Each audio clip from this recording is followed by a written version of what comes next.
was there a moment in the last 2 years that you realized, wow, I am now risking my career to save my patients? Was there a moment where you were like, and you just kept on helping patients? Or you just never even thought about it and you've just been helping, and whatever's happening just happens around it?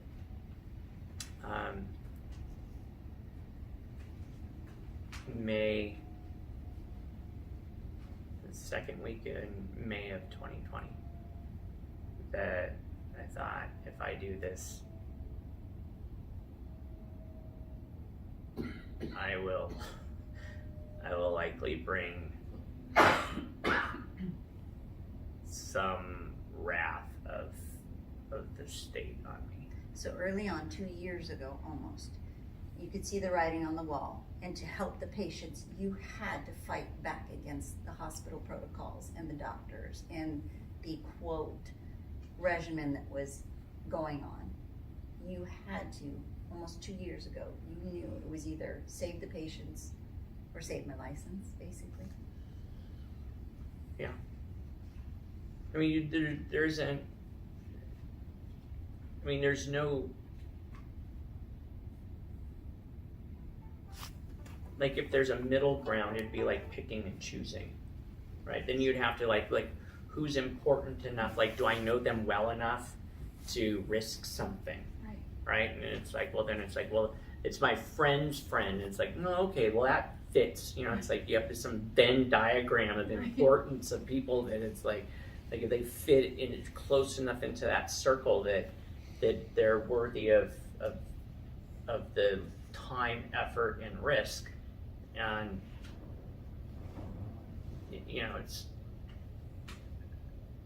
I figured that everybody was worth the time, effort, and risk. So, you know, it's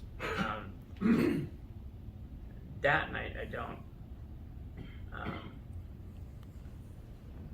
My risk tolerance is really high, and my perception of how bad the outcome is going to be is usually very low. So I'm like, well, that won't be that bad. It's like, I mean, like, sure, I mean, it will suck for a little bit. No, I mean, until you're in the reality. It's like, that wasn't a good idea. Maybe I shouldn't have done that. But with this, there wasn't that. It was just, I mean, for all of the suck, like, my spouse isn't dead, right? Like, I'm not in I'm in a Facebook COVID widows group, and I see these posts, and I frequently comment on it, because every time I see them say something, it breaks my heart, because it's usually involving some self-blame of what they should have done, could have done, whatever. And I'm like, like, this isn't like this. You were across the board, you were failed first by whoever told your spouse that they wouldn't treat them, and then by the entirety of a system that, when they went into the hospital, was set up to kill them, and they're taking the blame for it. And it just, anyway, so my point is, like, I have my, you know, like, I've got my family. So I mean, like there's the unknowns within that are challenging, but I mean, it's, I think, way more awesome to do good than do nothing. Yeah. So, do you have an awesome story where you saw a good outcome from you jumping into the fight and fighting for them? Do you have, I mean, I know you have stories, because lots of us are thankful. Do you have one you want to share? Because I only have so much time, so I got to limit you to one.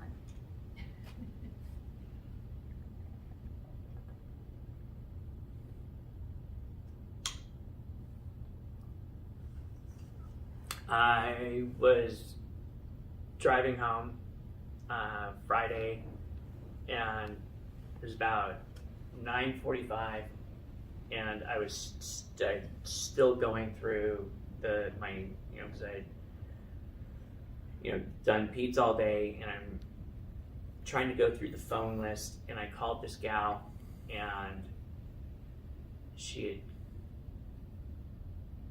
gotten most of the meds at the pharmacy, but she couldn't pick up one of them, and asked how she was doing. She's like, better than my husband. I'm like, what are you talking about? She's like, well, he's in the ICU, and they're talking about putting on a ventilator. I'm like, what? Like, well, that's bad. And so I pull in to a Walmart, parking lot, and I just told my wife that I'm like 10 minutes from home. I'll be home. I think I'd spent the night at the office the night before, so I hadn't been home in a couple days. I hadn't slept in a couple days, and when I found out that her husband was in the ICU and they're 60 liters high flow, and I'm like, where do you live? And she said Camas, and I was like, she gives me her address, and I look it up. It's like 36 minutes from where I was, and I'm like, oh. I'm like, hold on, I'll call you back. So I called Shelly, and I was like, so I have to go back. I have to go back to campus. She's like, are you serious? She actually made dinner, right? Like, so I'm driving back to campus, and I tell this one, I'm like, listen, I told her the way that we could try to save her husband's life. And she's like, okay, well, I can drive to the hospital. And I was like, but you're day 8. Like, no, you can't. Like, she was a mess. And so she had a 16-year-old son, and he started like texting friends. So by the time I got to her house, she had all the meds out. I always have a stash. And so anyways, I went through how we could potentially help her husband get home. So Saturday night, she and I are on the phone with the ICU nurse, and she was just, because she was still a little sketchy about what my plan was. And so we're talking to the nurse, and every time I asked a question, this nurse is screaming at me. And she says to the wife, I'm so sad. I'm so sorry that you have a friend like this that's giving you hope. Oh my gosh. So we're trying to get a doctor. So because he had COVID pneumonia, he had pneumonia, legit, like bacterial pneumonia, but they wouldn't put him on antibiotics, which was fine, because the day before he magically started on antibiotics. And she just kept saying, I'm sorry that your friend is telling you this. This is COVID pneumonia. The only treatment that's effective at this point is, a ventilator, mechanical ventilation. And she was just balls to the wall. It was awesome, because she would interject and be like, well, I've been reading studies, and so it was this interesting back and forth. And every time I tried to say something, this nurse would scream at me. It's like, if you don't stop talking, I'm not going to argue with you. And I'm like, I was just telling Sherry what to say next. So I'm like, Sherry, don't hang up. So I would just text her.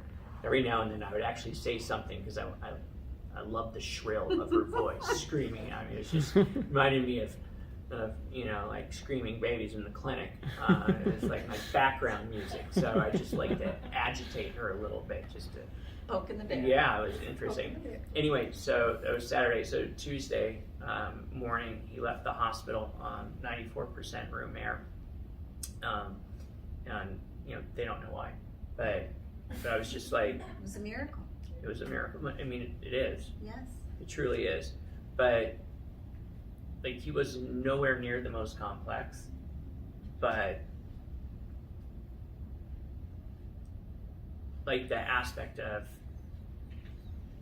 like what I had to do to apologize, like just like the thing like where I was so, it was so hard to go back, right? Like I was so close to home, Right. right? It was like, Right. I'm almost home.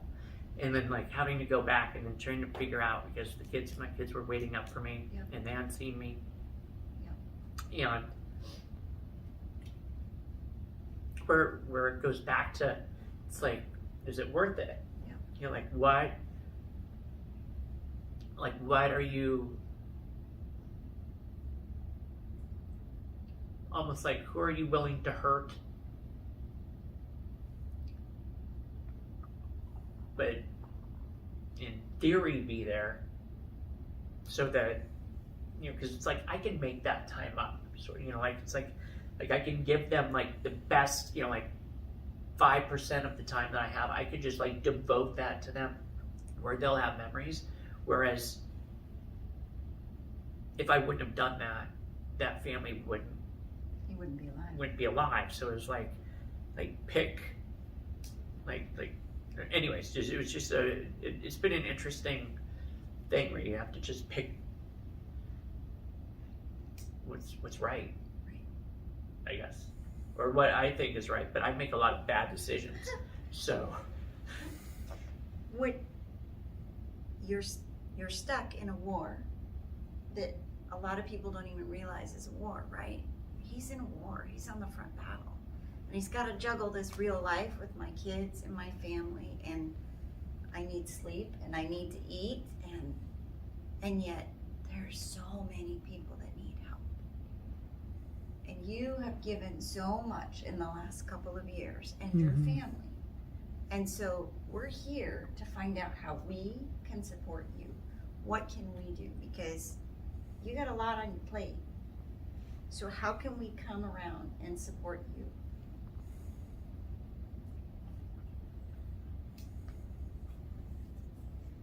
what are you saying, Stebbing? What? I think we need to support our lawyers. Yeah. So Pete Serrano, who is representing you, Yeah. because this is your livelihood. This is a big deal. You put it all on the line. Mm-hmm. And not just you, your family is walking on the front lines. And we are grateful and we are thankful. And we want to make sure that you're taken care of. So when we're doing these fundraisers, we're not taking it home. We're just trying to prop up the people who are fighting for us. And the best way we can do that is to support and to donate. To donate to Pete Serrano, to donate to the Miller family. Because we want to keep him around. He's pretty special. Thank you. And I'm not the only one who thinks that way. Look around. There's a lot of people that really, I think, you talk about those circles, how close are they in? Your name has been out there as someone who is out there fighting. It's almost like urban legend, only he's right here, right? He's right here. He's doing it. And so we're gonna keep walking with you, supporting you. Thank you. Yeah.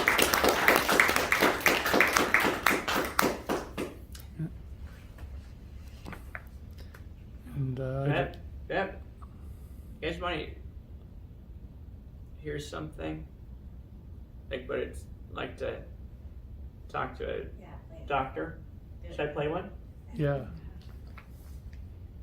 So you're talking these hospital Which one? doctors? I don't, oh my The gosh. doctors in the hospital that you had the joy of interacting with?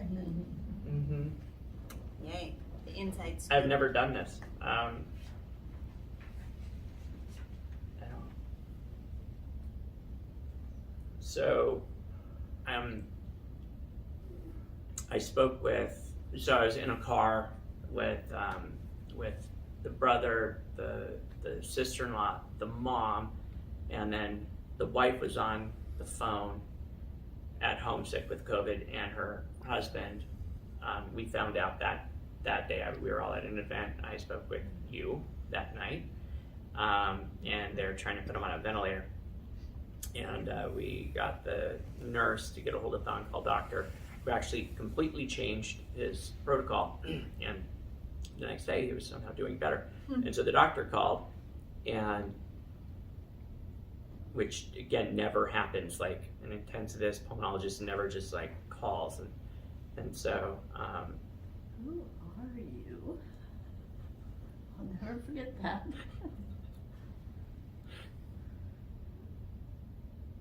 let's see. Okay, so this is.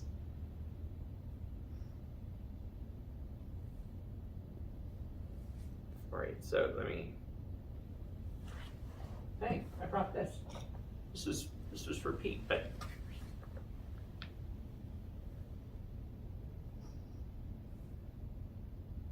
Let's see if it'll connect easily.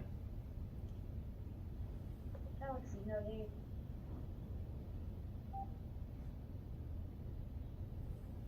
Nah, whatever.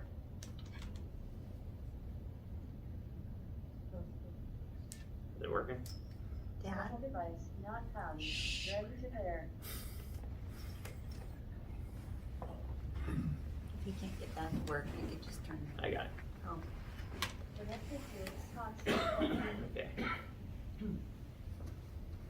Okay. So well, good outcomes with increasing the dexamethasone, but at 6 milligrams, just based on the data I've seen, it's not going to do anything. I'm gonna for him. make it go faster. Or it's not going to get him over the, he's in the, this is what cytokine storm is, and it's kicking his ass. It says in this email, remove from Investigate and use amantadine. Have you had experience with that? Oh my gosh, amantadine is phenomenal. So, amantadine is great for influenza. I know, it's also incredible for mood. For people. Severe.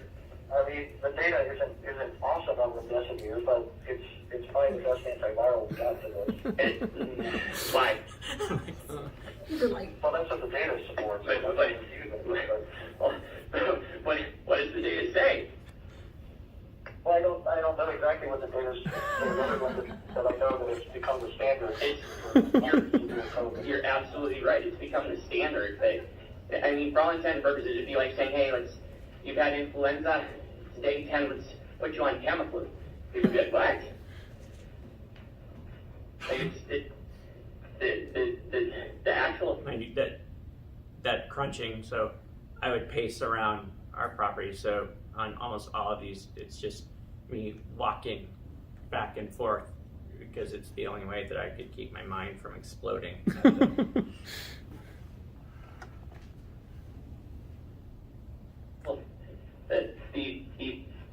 The mounds of data that I have seen over the last year on remdesivir, and even the WHO came out and said that they don't recommend it because of the kidney and liver issues that they're finding. There have been some reports, yeah, of liver function from remdesivir. I think that's why we monitor liver tests. And kidney.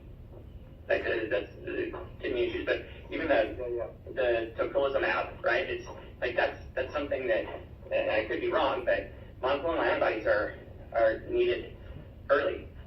Like it's to prevent, it's an IL-6 inhibitor. It's to prevent cytokine storm. When the doctor, and by the way, she was just really awesome, but she was just recommending that if he started decompensating, I didn't want to say anything, but and again I could be wrong, but like that's early intervention to prevent where he is, not to prevent what's going on. Like it's to prevent the thing that's happening in his body right now. I don't know if Connie or Jason sent the information over on melatonin and I'll say thiamine. Like moderate dose thiamine injected inhibits interleukin 17. It literally inhibits the Th1 pathway. It's a profound anti-inflammatory. And same with melatonin. Melatonin shuts off inflammasome cell LMP3, caspase-1. It stops interstitial fluid leakage into the lungs.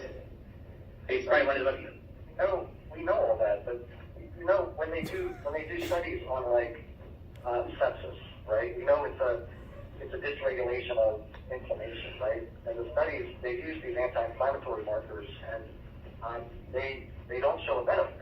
So while it makes sense to say, okay, if you control the inflammation, you'll make the disease better, that hasn't borne out in studies. Okay, so that's in studies. So the ear, nose, throat surgeon that was giving on. Here's the other thing: the dosing that they use. It's like vitamin C, like 500 milligrams, 1,000 milligrams, right? Melatonin, they're giving 1 milligram. Vitamin D, they were giving in a supplement. So they're getting 1,000 IU of vitamin D, like 10 of zinc. Like that's the dosing that this patient was on before. Anyway. thing, and my brother's an ENT doctor, and we have this argument. So the thing that he said last night, he was showing study after study after study, showing that tongue tie release does not help children's speech. Except he showed the data, like just kind of the raw data, and it's like, did it help my son speak? Yes, it did. It was a miracle. Without it, like he couldn't say certain sense, but he was showing, and so that's you know, I've even Dr. Michael Mina out of Harvard was going through, you know, virologist out of Harvard, he's going through like studies and data, and he's like, okay, there's studies, but what are the, you know, like what are they looking at for outcome? And that's early on. I've had like good debates with friends of mine. I have a friend who's a talented MD in Texas, and he's challenged me. He's like, okay, that's a retrospective study, or like, let's look at the data. I'm like, okay, but let's really look at the data. Like, what are these things doing? And then, you know, I mean, they've actually, like, Google has left melatonin a silver bullet for COVID up. Like, that's one of the few things that they haven't taken down. And you're like, why is it all getting taken down? Like, you can't have any video that has anything about treatment, anything I put out there. Like, if I'm asked to talk to a group, whatever, and I say anything about therapies, I get investigations by the state. Just for not saying there's a cure, just saying, hey, there's treatments. And it's complaints from people saying that I'm saying there are things that the CDC hasn't said are effective. Like, what the hell is that? Well, it's called practicing within the scope of your license, right? No, that's not what they're saying. They're saying I'm giving veterinary medicine. Of our practice, then we're not doing what's the standard of care. And if you're in a courtroom, I don't know if you've ever been sued before. I have not. But if you're on a stand in front of a jury and the lawyers are deposing you in front of everybody, they're going to say, did you practice within the standard of care? And your answer is going to be, well, no, but I know that this stuff works because I watched the video and I've seen patients get better. But if that was, it's all just the law, that's not going to fly. Exactly. If you interview 100 PAs and how they treat COVID, they're all going to diverge and move towards what the standard of care is. Well, the standard of care for a PA outpatient is nothing. It's literally do nothing. It's go home, quarantine, and if your symptoms start to get worse or get to the point where you can't breathe, go to the hospital. That's like, name something else that's what we tell patients to do, where we literally give them zero, nothing. We don't recommend a single fucking thing. Like don't take any vitamin D, don't take vitamin A, don't take like basic things that we would say if they had a rhinovirus, a cold, the flu. Like, kick up your vitamin C, no. CDC hasn't given us data on that. The CDC, our new brain, has not given us permission to tell you to do that. It's the only thing I've ever seen where they literally tell us. Vitamins are pretty harmless, right? I mean, they Sure. were counted for a reason. Well, yeah, you can still. Anyways, so he lived. He actually, I sent him a ton of stuff, and he said that he was intrigued by it and was going to go through it. So this was June of 2021. That hospital is not much better, but he did less to try and kill that patient than almost every other doctor I've talked to. He tried to undo everything that we did. So he went from just pre-vent to a day and a half later up walking around talking. I mean, like, he was changed, but he was like, well, I'm really concerned about the dose of steroids. And I'm like, I'm thrilled that he's eating and talking and walking around, right? Like, so, but anyways, so yeah, there's, it's interesting when I have to go back and look through, The small things. You gotta remember those. Hold on to those. Okay, the last question I have. Kids ready? With all your experiences with hospitals in Southwest Washington and Portland, which hospital would you recommend if someone had to go? Providence St. Bees will let families stay until the Providence, St. Vincent.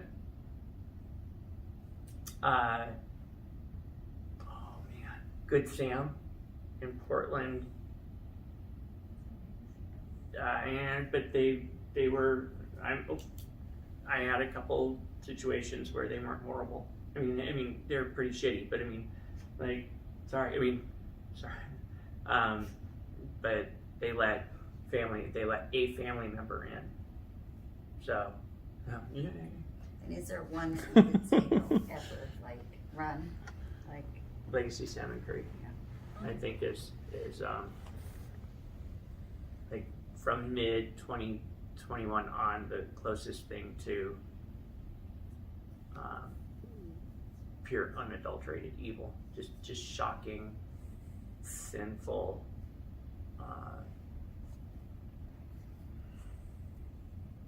I had a friend who's a nurse who said there's an actual spirit. She feels a spirit. She just like, it was just, Yeah, I think that place is. when you say saw sin. on night shift videos of that another nurse. There's something bad there. It's true. You saw a video of what?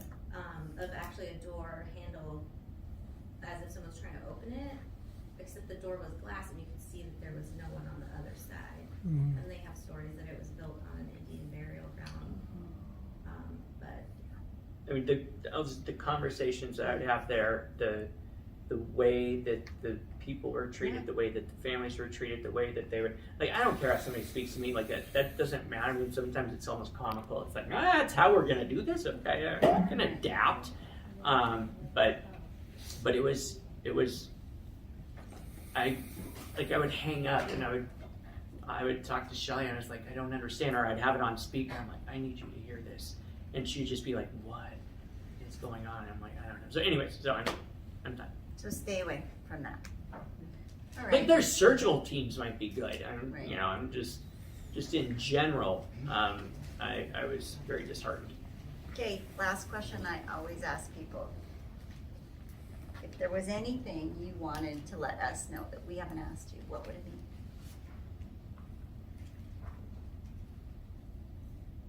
Say that again. If there's anything that you felt we really need to know that we haven't asked you, what would that thing be that just you need to let us know?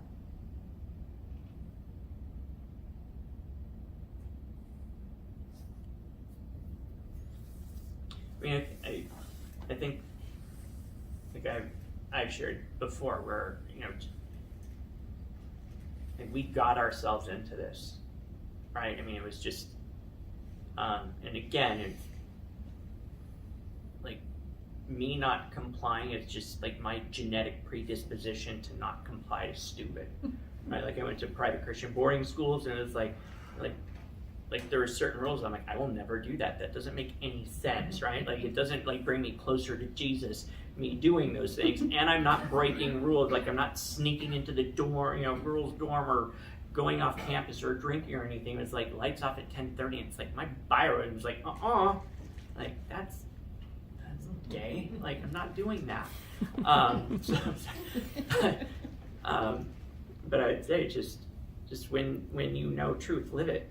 Right, just like be and like be politely unapologetic about doing it. Right, like there's so much pressure to buying into bowing down to things that we don't agree with, we don't believe in, and we're doing it to appease people that we don't care for or like or have any relationship with. It's just this fear of whatever it is that people have of what other people think.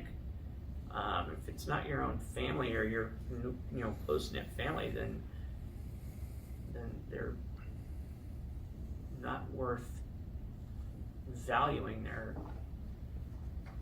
criticisms.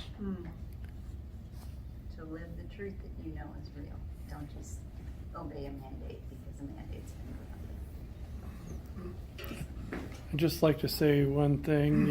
Alexander Solzhenitsyn, who wrote the Gulag Archipelago, and he's a Russian dissident that survived the gulags and everything. He wrote an essay to the Russian people before he was kicked out of Russia to the West, and it was called "Live Not by Lies," and that essay has kind of gone down in the history books, and it's exactly what we're living right now, and it's the reason we can't live by lies, because if we live by lies, all of the totalitarianism that's ever happened in the world is gonna go on. And there's a sticker on my water bottle, I think, that is apropos to this. It says, years from now, people are gonna hang their head in shame when they realize the evil that they went along with and the heroes that they ridiculed. And Scott's one of those heroes, and people like Peter McCullough, Robert Malone. There's the only reason that we're not in a totalitarian state right now is because thousands of doctors,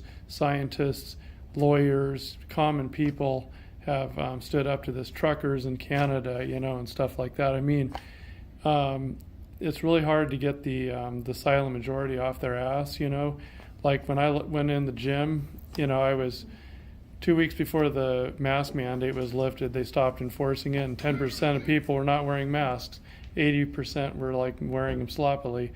And I predicted, I said, in 2 weeks, 10% are going to wear masks and 90% aren't. And it was pretty much exactly that way.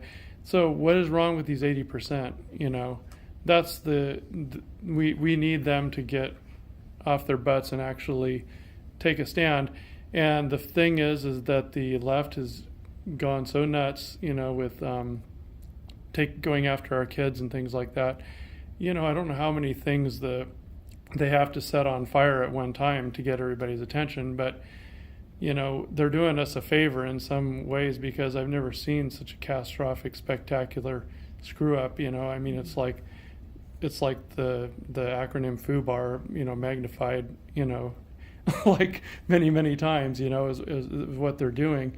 And so so I thought that in summer of 2020. Yeah. And then fall of 2020. And then winter of 2020 and winter of 2021 and spring of 2021 and summer of 2021 and fall of 2021. It's right? like, what's going to take? We're now spring of 2022. It's like, what's it going to take? We see like each thing, we're like, holy cow, this is a cluster app, right? But it's like there's still this wave of compliance. It's like, okay, like in 3 weeks you're going to be able to do this. It's like 3 weeks, like I'm an adult. I'll do what the fuck I want right now. Like, I'm not waiting for my governor to tell me what to do. Yeah. It's like in 3 weeks you're going to be able to drive 60 on the freeway instead of 10. It's like, why are you driving 10? Well, in case you crash, you won't hurt anybody. And it's like, no one would do that. Like, no one. Except they would if the penalty was high enough. If it was a big enough stupid lie, like people would say, I would never do that. And it's like, yeah, you would. Because you are. And I think I get more of a feeling like people are starting to wake up. They're starting to look at, Florida versus California and things like that. And they're realizing, that the derangement that the trance is starting to lift, I think. But who knows what kind of thing they're going to throw out there to bring the fear back, because that's what they've been controlling people with. And as soon as the fear subsides, This is what it's going to take. It's the standing up of the people. We're going to have to stand up to this evil. And this is a lot of good information. I know Scott's kind of been put on the hot seat here and like that. Just a little bit of insight on Scott. I've been in his house. I've been in his office. I've been in his office when he hasn't had sleep for I don't know how many days. And he is sitting there and his mouth is full. He's got orange hair and like that. I'm like, that's not good for you. He's like, get over it. It's coffee. Yeah. He's eating coffee to stay awake, and he's talking to people, one person after the next, after the next, after the next, after the next. He just keeps going, because what he's talking about is, he said, there's people's lives that we have to save. And which ones do you pick and choose? Well, this one I don't know them very well. I'll leave them alone because I got so many of them I have to save. And this is what this guy does. And I've been in his house. In his house, his wife and kids are running around, and he is going from room to room, talking one phone and the other phone as he's back and forth. This is what this guy does. And he is stretching out, trying to save lives, with every ounce that he can possibly do. Mm-hmm. And people like this, we need to have that kind of courage. Those people are amazing. And that's what Dr. Scott is. Day and night, whether he's at home or the office or in his car. He's stretching out trying to save lives. It's going to take standing up against this evil for us to change that. That's what it's going to take. The hospitals are a killing zone. They are killing people purposely for money. Okay? And people like Scott are day and night going without sleep, going without family, going without food, trying to save lives. And that's who this guy is. So I just wanted to bring that to your attention, because I knew we had to close this out and went way over. And Jen, I know that we're probably in trouble, and I know that you let this go. If you need supplements, they're over here. If you are